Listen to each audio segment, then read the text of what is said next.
The president signing an order to reduce the size of the federal government.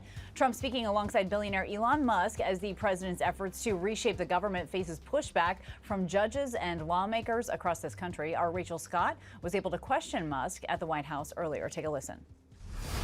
The White House says that you will identify and excuse yourself from any conflicts of interest that you may have.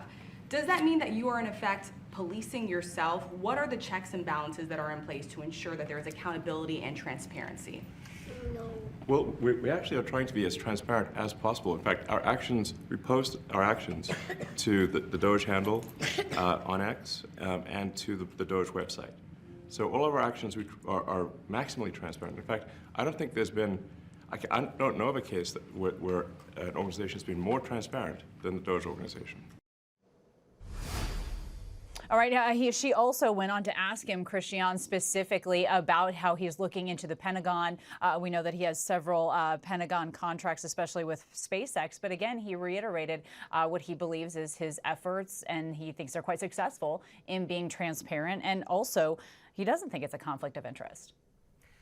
The transparency piece, I think, is the most interesting, personally, because saying that, you know, of course we are being transparent, look at everything that we're posting. Well, who is posting that is the question. I mean, we can all be transparent, right, Kana, if we just share the actions that we want to share. So there's a lot of questions that continue to be asked there, and Rachel certainly pressed him to try to get that out of him, and particularly pointing to, well, it's one thing, you know, to just talk about what you're going to do or what your actions are, but then to also have a vested interest in the results is another. So big questions that are being posed in this very first press conference availability from Elon Musk.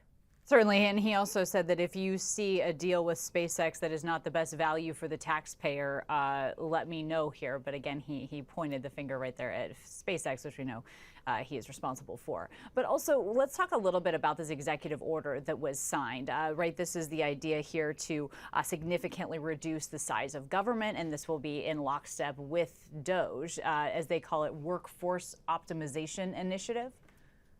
So it sounds like what this is essentially trying to do is make a clear path to reduce the federal workforce. And he threw out a lot of numbers, the $300 billion that was spent in 2022, and that's minus pensions on the federal workforce.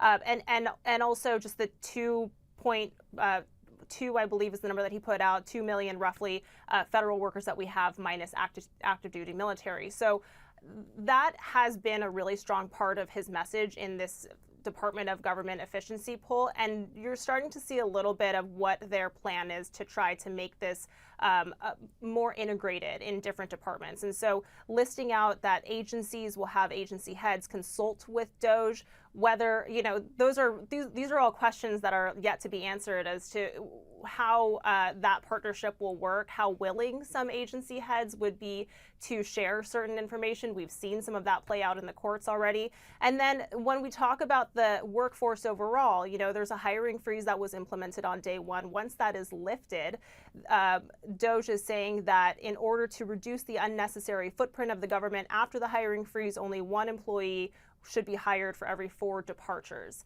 A lot of shaking up happening, to say the least. Kana. No question. He said they'll undertake plans for large-scale reductions in force and determine which agency components might be eliminated or perhaps even combined. So it seems like there's still a lot to be learned from all.